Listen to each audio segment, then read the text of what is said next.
What's up, it's Juwan Buford broadcasting from Detroit. And what I want to talk about today is the habit of pocket watching, right? And to me, it's amazing.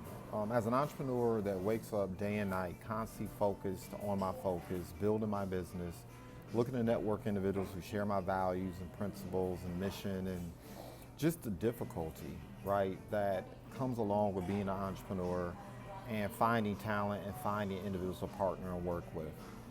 I don't understand where people find the time to pocket watch so much, to spend all their time looking at what other people are doing, criticizing, critiquing, the whole 9 yards, right?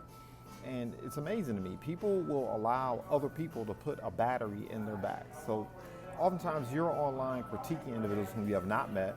You don't know what's going on behind closed doors, and you barely understand what's going on out front, right? In terms of how they've been able to build their business and to create success. And it's just anthem to me in terms of success, right?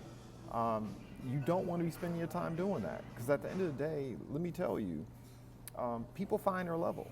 You know, if you're hanging around people and if you're conversing with people and you're interacting with people and you're engaging with people and breaking bread with people, spending time with people who are spending all their time pocket watching, I can tell you 9 times out of 10, they're not having success either. They're not growing a successful business. They're not building taller buildings. They're just getting fame off of tearing other people's buildings down, right?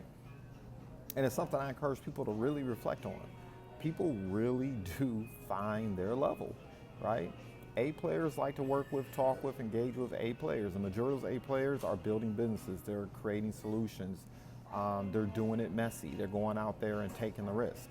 You know, the B and C players who are like just struggling or not achieving the goals that they desire for themselves, or not investing the time, investing in themselves. I mean, look, you can spend all your time around them like blaming other people and looking for other folks to tear down if you want, but you're going to end up exactly where they're at. You know, my business mentors have always taught me that if you follow people's opinions, you follow their lifestyles. And out of 2 to 3 years, I've watched this phenomena transpire on social media.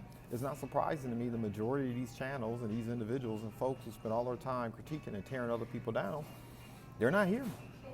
And you know what? The individuals who are making a name doing it now, they're not going to be here 3, 4, 5 years from now. And that's just the bottom line. So that was, for me, that was top of mind, man. Stop letting people put a battery in your back. Unless you've shaken someone's hand, unless you've had a conversation with them, unless you've had the opportunity to interview them and get to know them, get out their business. Focus on you. Stay focused on your focus. And understand, once again, people find their level. There are people, once again, who philosophize and look at issues and come up with ways to solve problems. There are people who talk about problems all day long. And then there are people who spend the majority of the time talking about people. And if you're not in the entertainment space, if you're not trying to be the next, I don't know, Jerry Springer in any community or endeavor, if that's not your thing, so to speak, if you're not about creating some type of gossip channel, it's cool, it's all good, to each their own. I don't knock it. There are people doing very well doing that. I guess there's a space for that kind of entertainment. Don't be about that life, man. Wake up every single day and ask yourself, how can I get sharper? How can I become a better leader, a better salesperson or communicator of a value prop, and figure out, spend your time trying to figure out how to attract the talent that you're looking for. With that being said, celebrate success in advance. Goodbye for now.